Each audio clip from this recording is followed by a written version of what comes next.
প্রচেষ্টার তরফ থেকে আমরা আজকে চলেছি একটা মহৎ উদ্দেশ্যের সাধনের জন্য। সেটা হচ্ছে চন্দনপিড়ি রামকৃষ্ণ মিশন আশ্রমে আমরা বাচ্চাদের জন্য কিছু জিনিসপত্র নিয়ে রওনা দিয়েছি। এই সেই গাড়ি যাতে করে আমরা যাচ্ছি। আমরা প্রথমে যাব বকখালি, তারপর সেখান থেকে আমরা চন্দনপিড়ি আশ্রমে যাব। এবার কারা কারা আমরা সঙ্গে যাচ্ছি একসঙ্গে, আমাদের টিম, এ হচ্ছে আমাদের ক্যাপ্টেন পাইলট নিয়ে যাচ্ছে।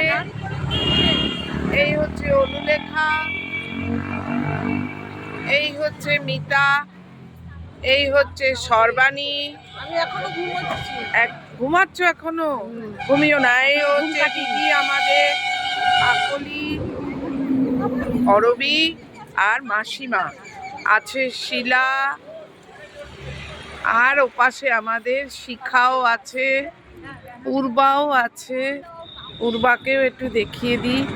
আমরা এখন এসেছি মাঝ রাস্তায় একটা ধাবাতে, আমরা অন দি ওয়েতে। কেমন এই ধাবাতে আমরা এখন জাস্ট একটা ব্রেকফাস্ট করে তারপর বেরিয়ে যাব। আবার পরের ভিডিওতে তোমাদের সঙ্গে দেখা হবে।